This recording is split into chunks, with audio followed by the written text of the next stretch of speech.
He got to the point of viewing pornography in the toilet. At some point, he will lock his door because you have to, it's something that you have to keep concealing. He said at some point he has to go under his bed where nobody can see him just to watch pornography. And late in the night, when everybody's sleeping, he will not sleep. He needs to be watching it. And then preoccupation. The person begins to spend a lot of time thinking about what he has seen and also what? Planning on the next one to watch. And that is why when people watch pornography, anytime they are not doing anything, you think their mind. They are doing what? Always preoccupied. The pictures keep coming back. Sometimes I say, Lord, why is it that the word of God doesn't come back like pornography? Pornographic pictures, we describe them in psychiatry, we say they are of magnetic quality. This young man was saying, anytime he closes his eyes, he sees the pictures. He sees all the pictures he has viewed.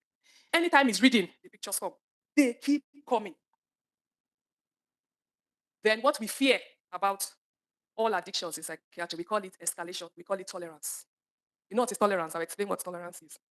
Tolerance is the need to keep increasing the amount of what you are taking to get the same what? Feeling. To get that same good feeling. In psychiatry, we have different kinds of psychiatry. And I always tell the person post, I say, don't ever post me to addiction psychiatry. You know why? Somebody asked me why.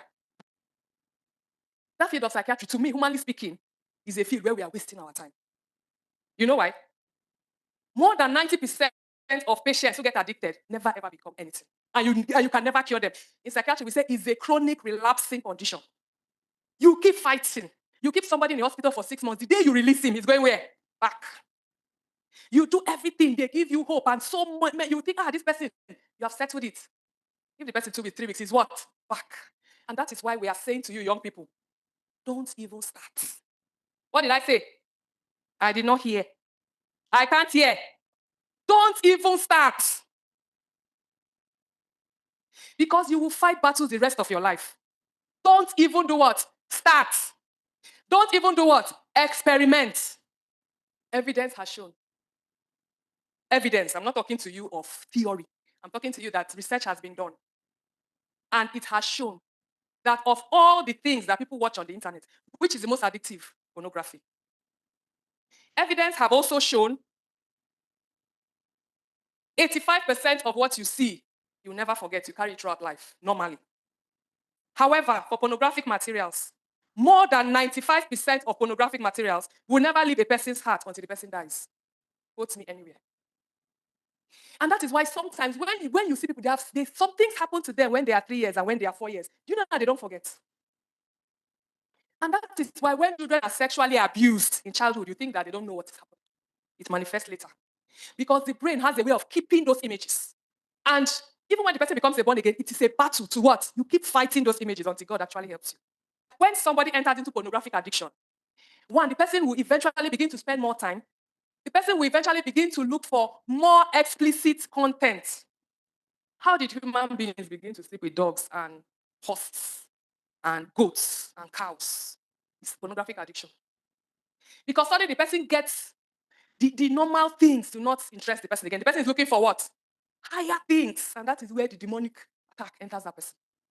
And that is why sometimes you sit and wonder, how do people put cameras and be recording people sleeping with dogs? How does it happen? Is this thing we're talking? Because addictions, you keep on, that madness, that craze to do what? To keep increasing what you are doing. You keep increasing what you are doing. Then withdrawal symptoms. When the person is not able to watch pornography is a problem. He becomes restless, he becomes anxious, he becomes sad. Do you know that most porn stars, I had to do a research about them, most porn stars die by suicide. Do you know that? Why? It's the same thing. Because it comes to some point that they begin to use drugs. There's this emptiness that happens, there's this sadness, there's this depression, and there's something we call emotional numbing. Normal, there's some natural rewards. The person, if you really eat something you like, you feel happy, is it not? All those things, the person just becomes numb. He can't feel anything. He can't be excited. He can't be happy. It's just there. Before you know it, the person now looks for other things to excite him. They go into drugs. And report has it that most of them, they die tragically. Most of them eventually kill. They become tired and they go and commit suicide. When I came in 2012, when I just started psychiatry, there was a young man. I think he was around 30 then. He was into cannabis. We were admitting him for cannabis. He would stay. His mother was very wealthy, one hajia, very, very rich woman. He would stay for 6 months. He would go out. He would come back. From a very rich home, Abu was not able to finish school. Abu was not able to hold a job. Abu was not able to do anything. He was just coming like that. At some point, the mother said to us, I don't know if you see, I told the story. The mother said to us, I found a cure to this boy's addiction. We are going to marry wife for him. By the time we marry wife for Abu will what? He will be calm. He will stay at home. And then his wife will be telling him what to do. Me and the other doctors in the unit, we laugh. Why do we laugh? Because we know that addiction is not a joke. So the mother told us something. She said, do us a favor. Keep this boy. Come and pick him from the hospital for his wedding.